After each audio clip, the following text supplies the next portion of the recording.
Salut à tous et bienvenue pour un nouveau Nuvéo Show, une nouvelle saison. All new, all different. Excusez-moi pour l'accent. Ouais. Avec comme chroniqueur Kevin. Salut à tous. Kevin. Hope you're fine. Et notre invité d'aujourd'hui, Moussa Camara. Bonjour. Bonjour. Alors, Moussa Camara, une petite présentation. Bon, je la fais, ensuite tu peux rajouter. Alors, tu es président de l'association Agir pour réussir. Exact. C'est une association qui défend l'intégration par l'entrepreneuriat. Pas que, mais Oui, pas que. J'allais y venir. ça, c'est la suite. Oui. Après, bon, on m'a dit dans l'oreillette, bon, c'était en off que tu es titulaire d'un bac pro, Ouais. que tu as voulu être maçon. Ouais.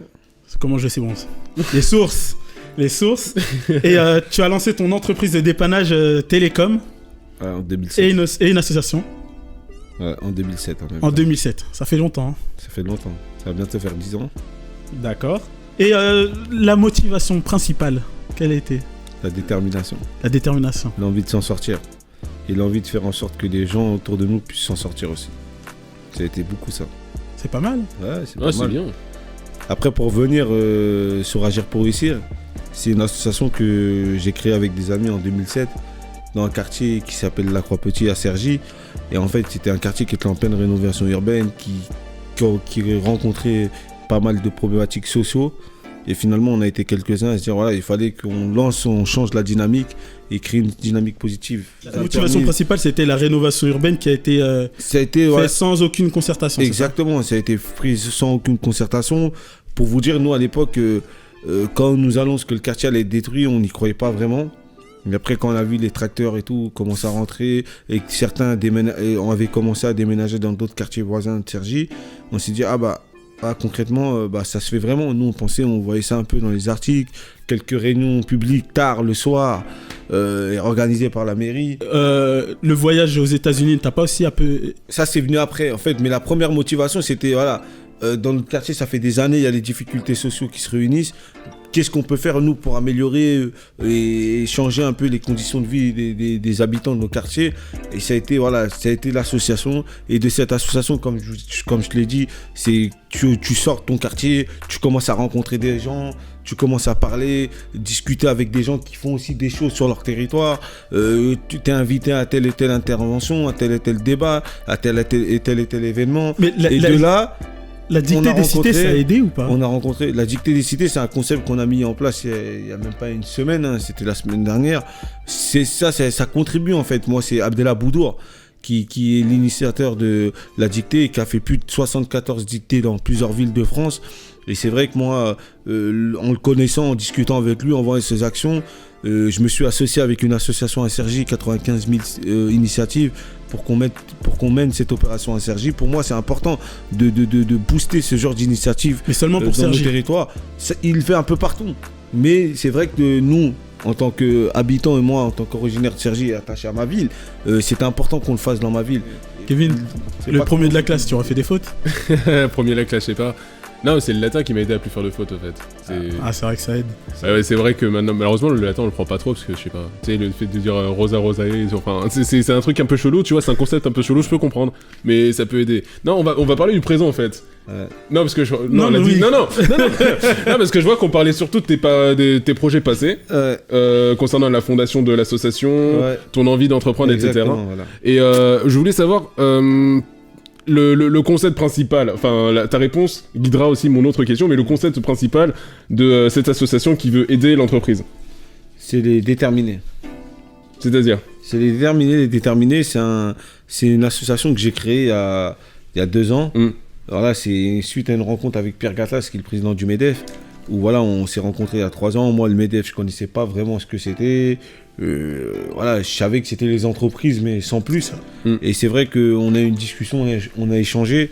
Et voilà, il m'a dit, ouais, moi je viens d'être élu patron des patrons, etc. Nanana.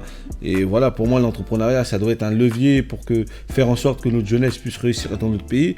Moi, je lui ai dit, dans nos quartiers, il y a plein d'entrepreneurs, il y a plein de jeunes qui ont cette envie d'entreprendre. Malheureusement, il n'y a pas tous les dispositifs qui sont à leur disposition pour leur permettre d'entreprendre. Après, il m'a dit, moi, j'aimerais qu'on travaille là-dessus. Et c'est là que j'ai pris l'initiative de l'inviter dans ma ville, à Cergy, et tout, pour qui rencontre des entrepreneurs de Et il est terrain. venu. Et il est venu, il a échangé pendant 2 heures avec plus de 200 entrepreneurs. Pour lui, ça l'a reboosté, ça lui a montré que dans nos banlieues, il y avait de l'énergie. Nous, on était convaincus, mais bon, c'était voilà, pour qu'eux aussi, ils ont un pied sur le terrain et voir ce qui se passe. Et de là, moi, j'ai réfléchi et je leur ai proposé pour qu'ils puissent,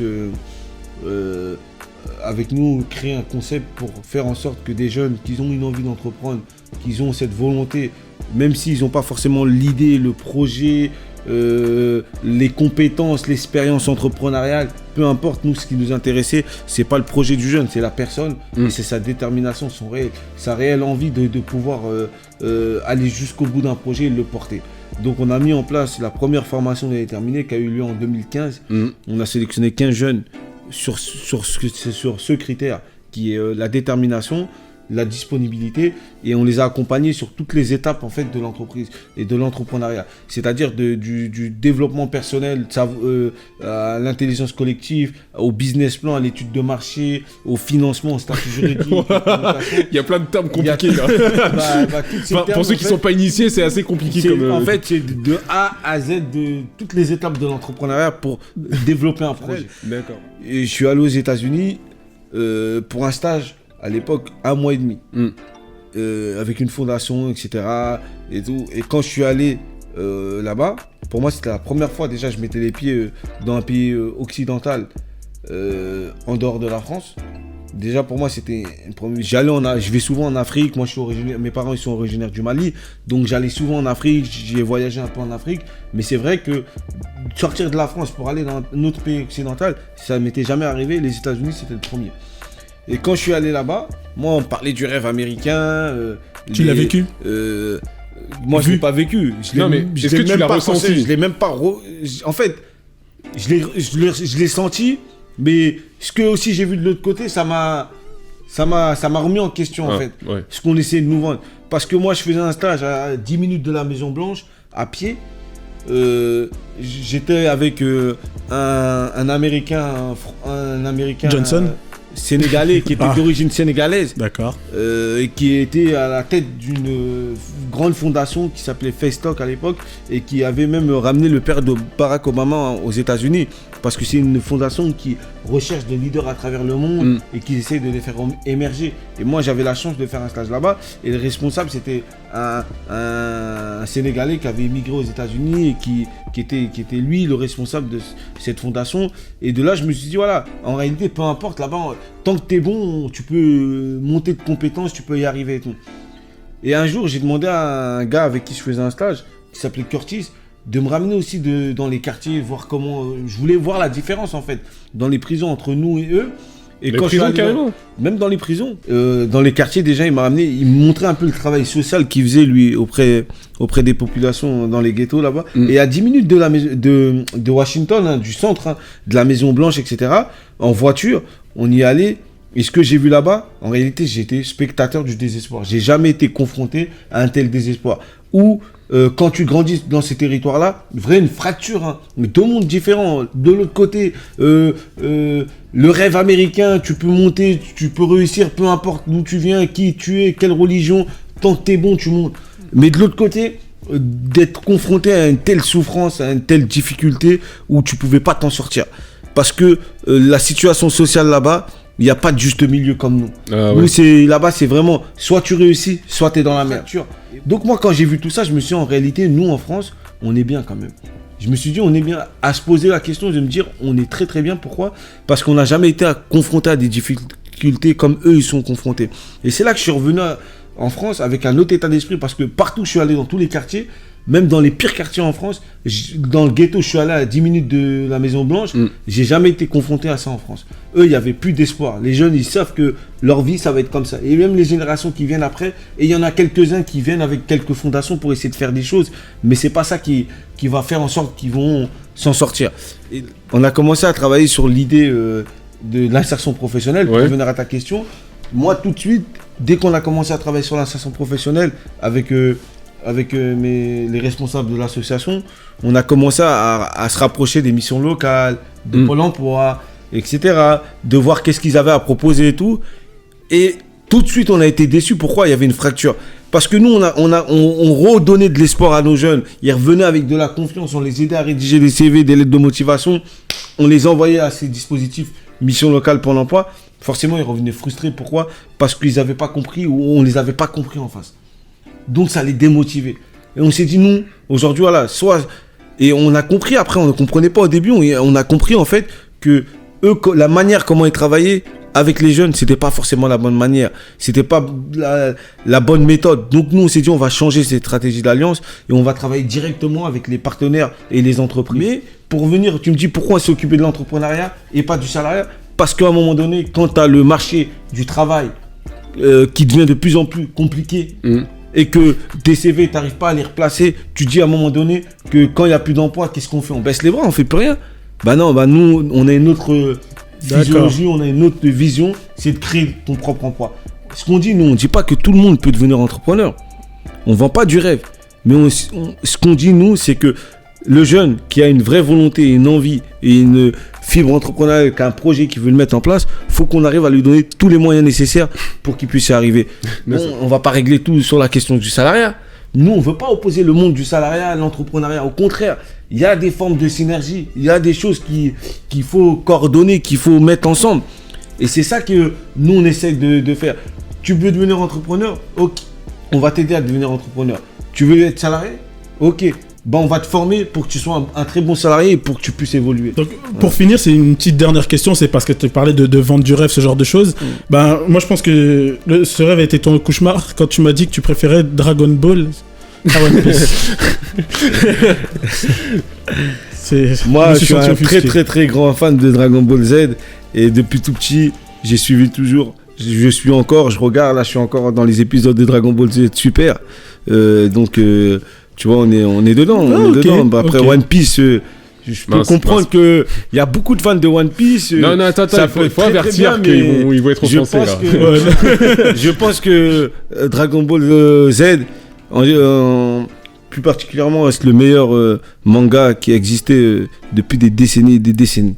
Moi, je pense qu'on va s'arrêter sur cette touche, hein, avec Dragon Ball meilleur, vous voyez mes guillemets, que One Piece. Non, on peut dire que c'est légendaire. Meilleur, je sais pas. Ça reste un débat. Voilà. Bah, ce sera tout. Hein. En tout cas, merci de nous avoir suivis pour ce premier Nuveo Show. Merci à Merci Nuveo. Kevin, merci Moussa. Merci à Nuveo pour l'invitation. En tout cas, ça me fait plaisir d'être là, de soutenir aussi des projets comme cette web radio et tout, parce que c'est important et on a besoin de créer nos propres radios, nos propres canaux, parce que voilà, des gens comme nous, il y en a partout, il faut un peu leur donner la lumière. Et si c'est pas des gens comme vous qui nous invitez, qui nous permettez d'avoir une visibilité, une lumière un peu, bah c'est personne qui le fait. Et voilà, moi ça me fait plaisir et n'hésitez pas quand vous voulez. Je reviens à notre phrase, hein, donner la voix aux sans voix. Ouais, c'est ça. Donner la voix aux sans voix, j'aime bien ce concept, c'est un bon concept. Et Kevin, si tu peux enchaîner sur les réseaux sociaux, tout ça. De quoi ? T'as plus l'habitude. Ah ouais. Non, c'est vrai. Bah écoutez, abonnez-vous à la chaîne YouTube Nuveo Radio. Le compte YouTube Nuveo Radio. Il y a quoi, le Instagram Nuveo Radio. Il y a le Twitter aussi, Radio Nuveo.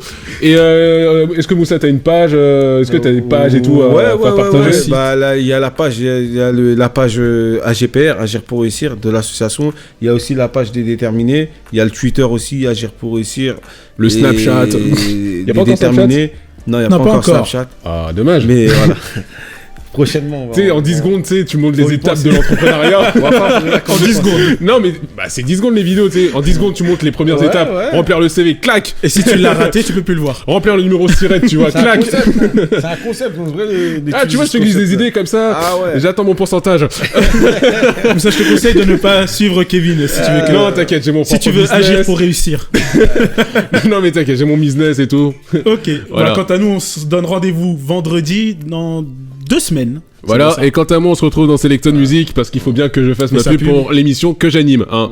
Et voilà, il y a des artistes sympas et tout. Et merci Moussa d'être venu en tout cas, merci, ça fait plaisir. Encore merci. Et si on t'étudie pas dans les études de gestion, c'est qu'il y a un problème.